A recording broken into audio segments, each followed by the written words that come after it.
Jai Shri Mataji. Good morning everyone.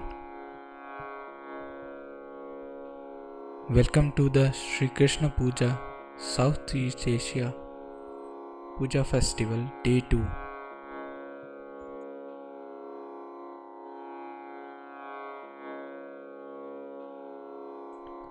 Let us all bow down to Shri Mataji, raise our Mother Kundalini and put Bandhan.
We'll take Shri Ganesh Mantra.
In this meditative state, we will now hear Shri Mataji's speech.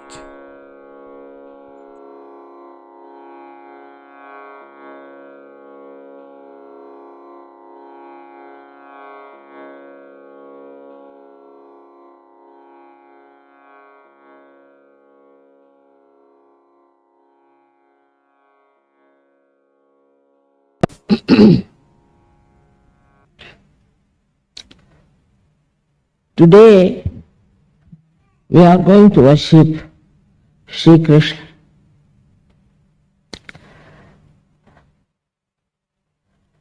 See how cold it was about 3 o'clock. Now the reason is this, that Sri Krishna did little mischief with Indra. Indra, who is the god, or you can call semi-god, for looking after the rain. So Indra got very angry. You see, all such semi-gods are very sensitive people. At the smallest thing, they get angry and irritated, and they start using their powers to express their anger. So he started pouring rain on all the Gopas and Sri Krishna who were looking after the cows.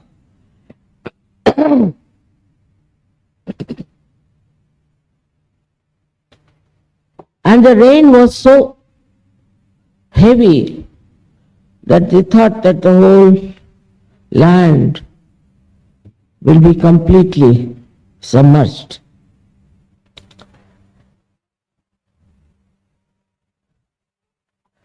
So Indra was very happy to spoil the game of Sri Krishna.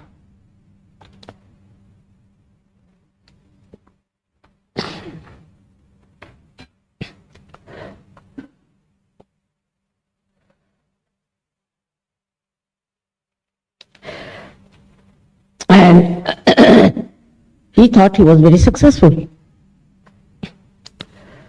So Sri Krishna lifted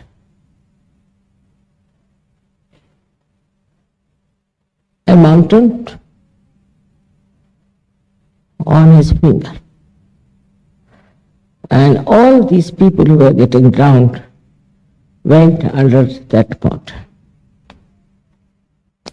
This is Sri Krishna style.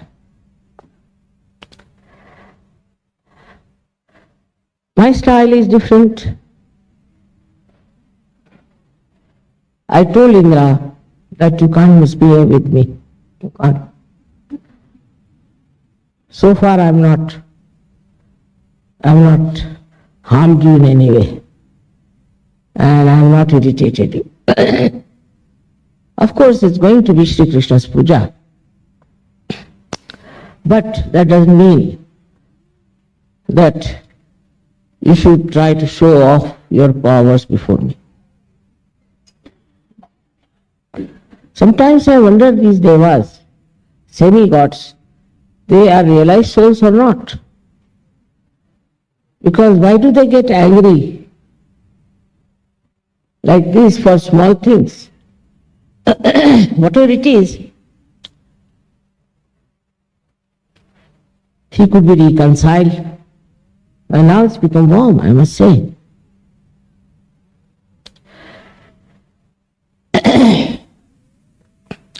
With Sahaja Yoga you can do many, many things.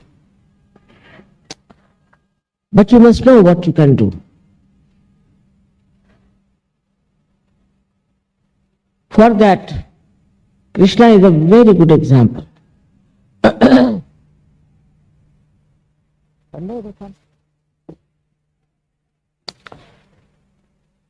He started Sahaj culture. Culture, I would say. He didn't give realization to anyone, but he gave the idea of Sahaj culture. How? Before him came Sri Ram, who was Maryada Purushottama, who was a man very particular about everything. I mean, like he threw out his wife because he was a king, and a king cannot have a scandal, especially from his wife. So he threw her out. It was not Kali Yuga, that's why. And his father ordered him to go, not only his father so much as his stepmother, to go in an exile into a forest. So he agreed.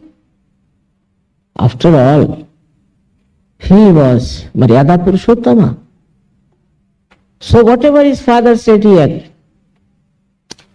Whatever his mother said, he acted.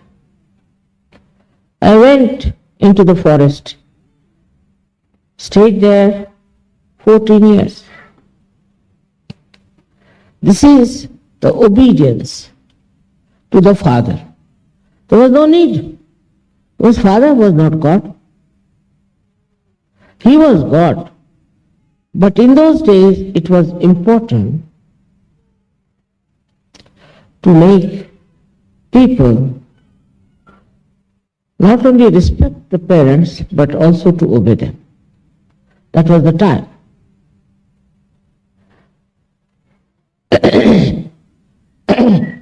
In his time, there were many munis and many saints and many also hati yogis.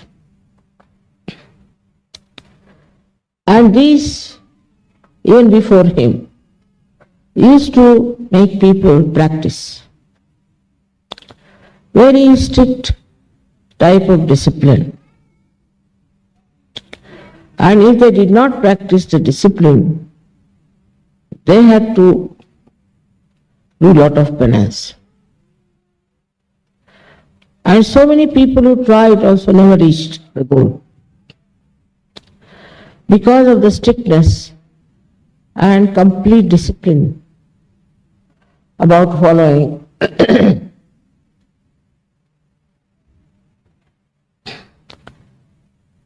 the path of spirituality.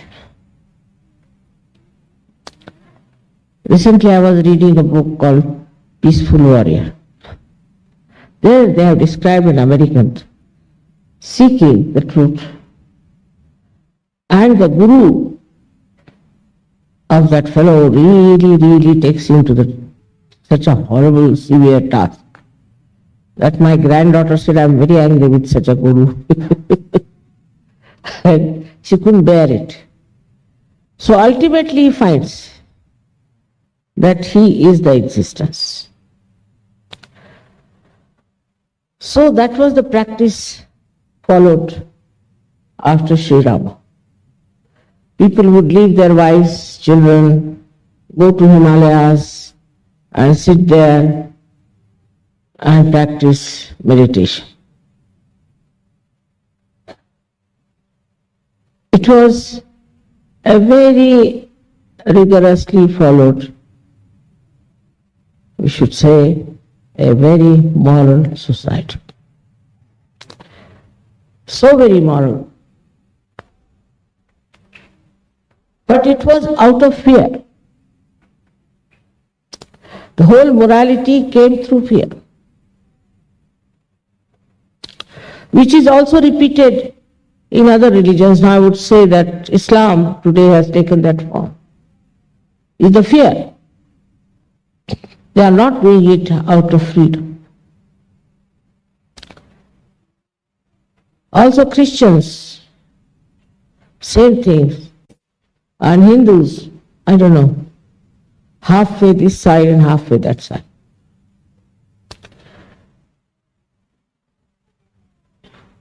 Even among Sikhs, there is terrible disciplining. So much so that as punishment, you have to clean the shoes of all the people. I don't know if it is to beat yourself with shoes or other, but quite a lot of punishment is there.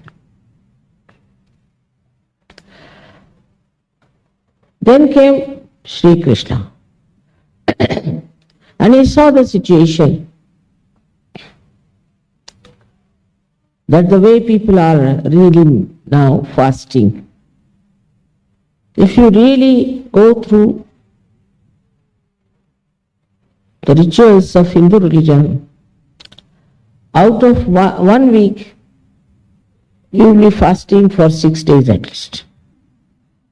One day, you might eat some sort of a food. Then you will have to visit all kinds of places. Now recently they had to go, as you know, to Amarnath. And so many died. So now they said, we have got Nirvana. He died while doing this, so we have got Nirvana. This kind of a very funny idea was existing. That we have a nirvana now, we have achieved whatever we wanted. And now we are dead. So many are dead. So those who are not dead were repenting why they were not dead. It would have been much better. They would have got their nirvana. So, even in this Kali Yuga, these ideas are prevalent. Even in India, people have very severe types, especially in South I've seen. They do all kinds of nonsense for the atonement or maybe for something they are asking. All this nonsense was too much for Sri Krishna. He couldn't understand that they are going to waste all their lives. This kind of ritualistic grueling, then what will be remain out of them for Sahaja? So he is the one who started Sahaj culture. He said, let us enjoy. We must have enjoyment. Nirmal Anand, pure joy. How do we have pure joy? He had this Rakhi Bandhan, by which, apart from your wife, everybody is your sister or mother. I must say it's quite true about Indians. Not in the north so much because of Islamic influence, but in the south it is so. Maharashtra it is so. And then he started also this Holi, in which you should play with colors. Maybe to get rid of the color barriers we have. Maybe in America it's a very good idea to play with colors and put some black on the whites and some whites on the black. And they can see for themselves how stupid it is to fight in the name of color.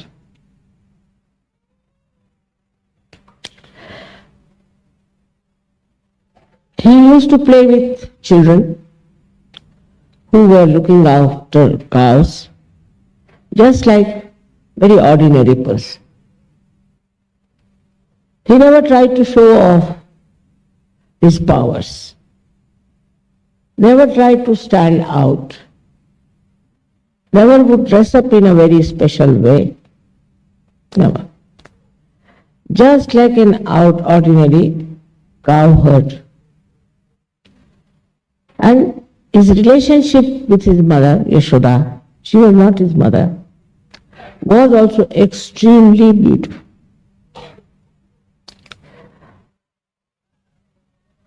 There are so many beautiful poems written about his childhood that he is the one who is in charge of the whole universe. As a little boy, used to put his finger into his mouth, wondering, how can a divine Virata do that? What is he thinking like a child? All his actions, such as yesterday's song as you heard it, is this. All these little actions are described very well. Especially by another very great poet, Surdas, was blind. His childhood is described in a very beautiful manner. And the description of his relationship with his mother is very natural and very sweet.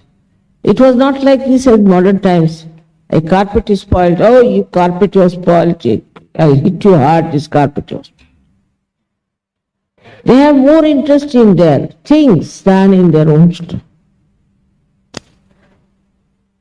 But according to our culture, if the child breaks anything, we have to say, this, very good, you have broken. some bada has gone away.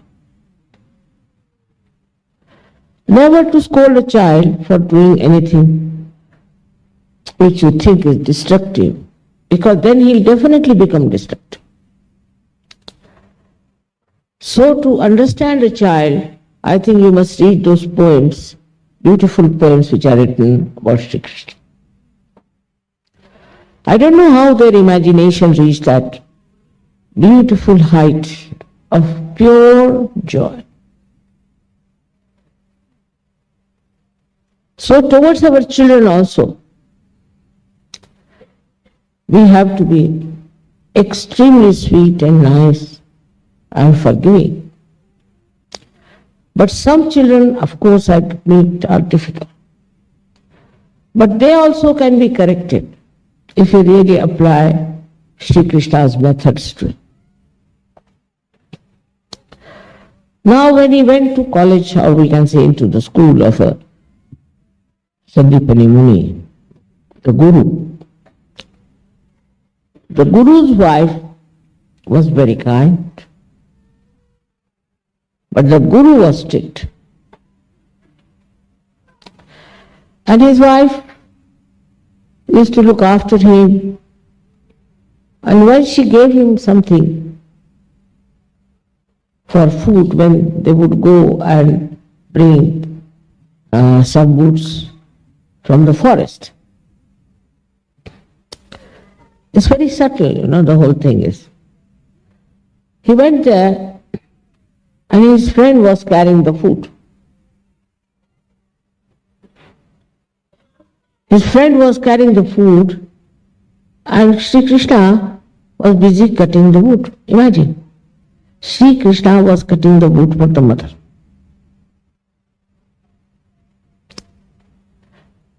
I mean, for the mother he could do anything, he was God. So no work for the mother was menial or lower.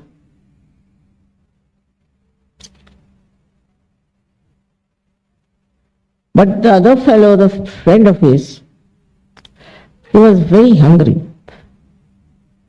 So he ate all the food and nothing was left. So when he came down, he got very much worried. He went and told his Guru that I ate all the food, I didn't share it with Sri Krishna. Guru got very angry, and he said, now you will be cursed with permanent poverty. But the mother said, no, not permanent, till you meet Sri Krishna again. That's how she tried to give, we call it upashap. In that you give another curse which can neutralize partly. The same friend was Sudama, and he was very, very poor. Now see the Sahaj ways of Sri Krishna.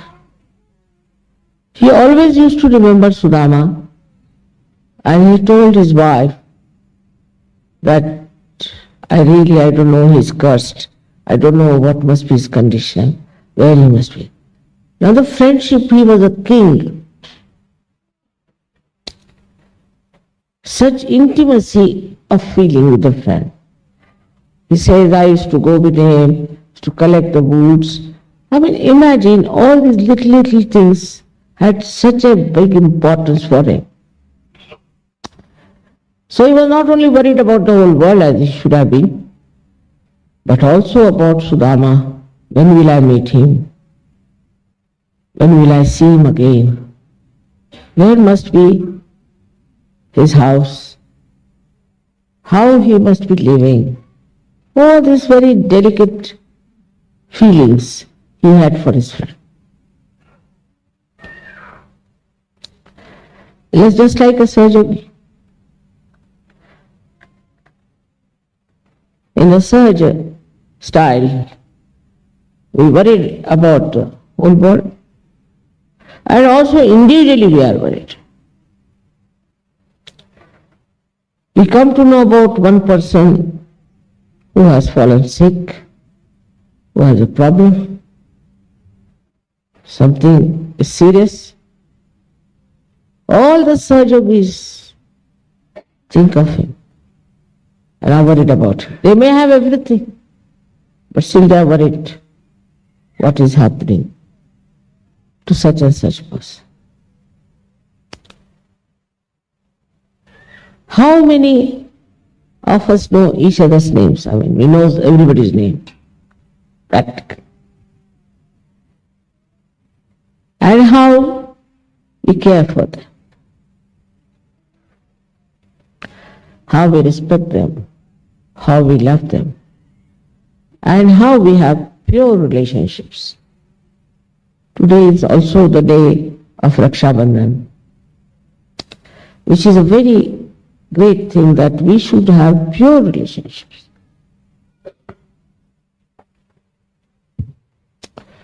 I've seen in, say, Maharashtra,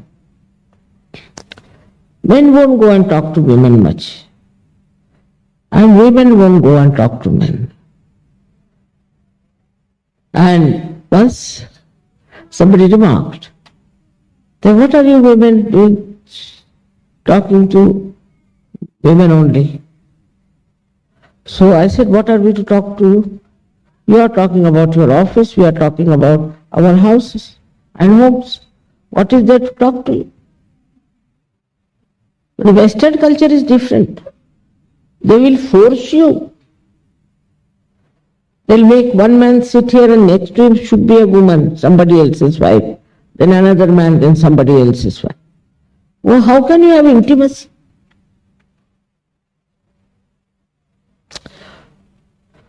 This kind of idea, which is asahaj, has slipped into immorality.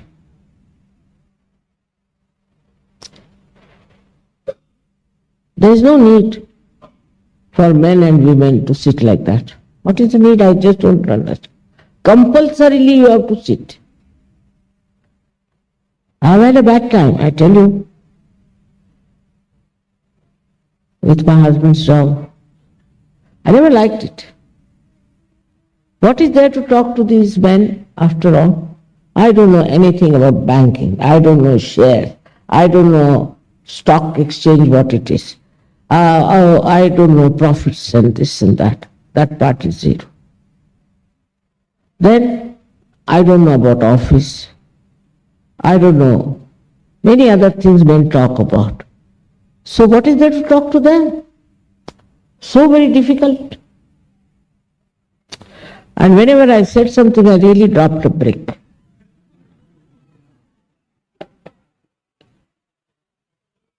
Once in a party,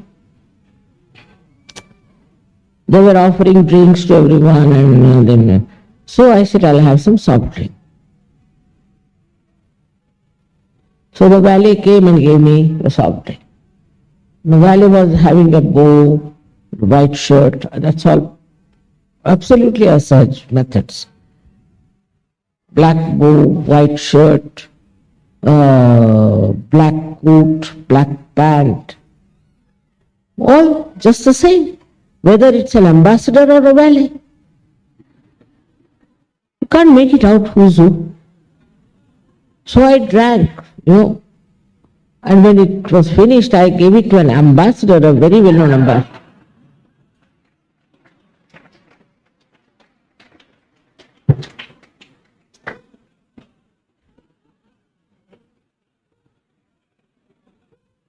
To me, there was no difference at all. When they were just the same, walking the same way, talking the same way. So asahaj the whole thing is. So they say they have so many embassies. For what, I don't know. And there what they have, always drinks. Parties, shake hands, shake hands. Your hands will break, I tell you. Most asahaj method is to shake hands. Why not say namaste?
We'll take 3 Mahamantras.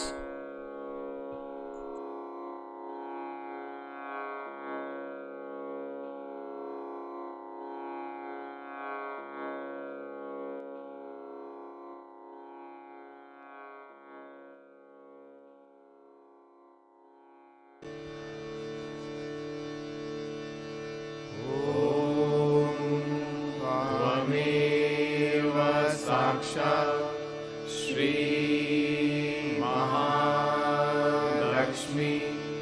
Mahasaraswati Mahakali त्रिगुणात्मिका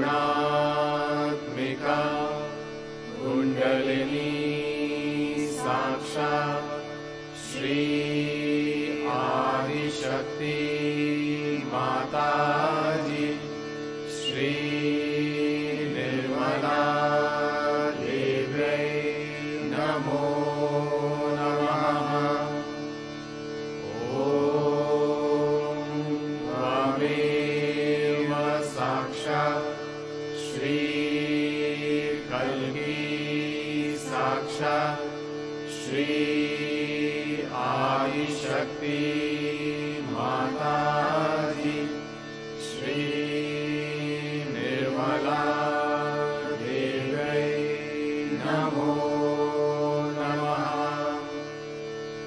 ॐ त्वमेव साक्षात् श्री कल्की साक्षात् श्री सहस्रार स्वामिनी मोक्षप्रदायिनी माताजी श्री निर्मला देव्यै नमो नमः।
We thank you, Shri Mataji, for this beautiful collective morning meditation.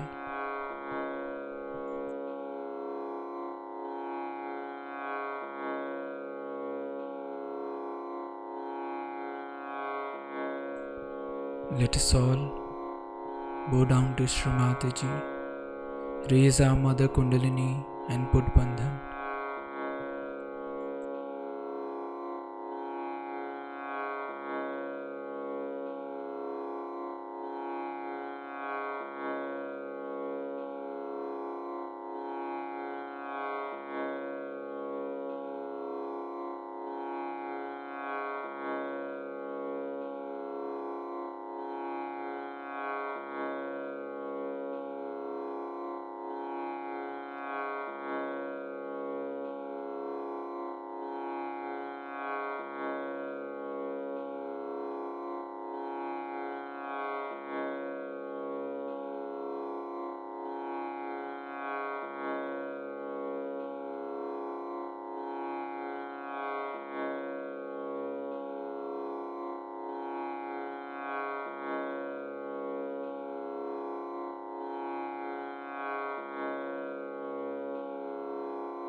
Let's join for the evening meditation tonight at 8 pm.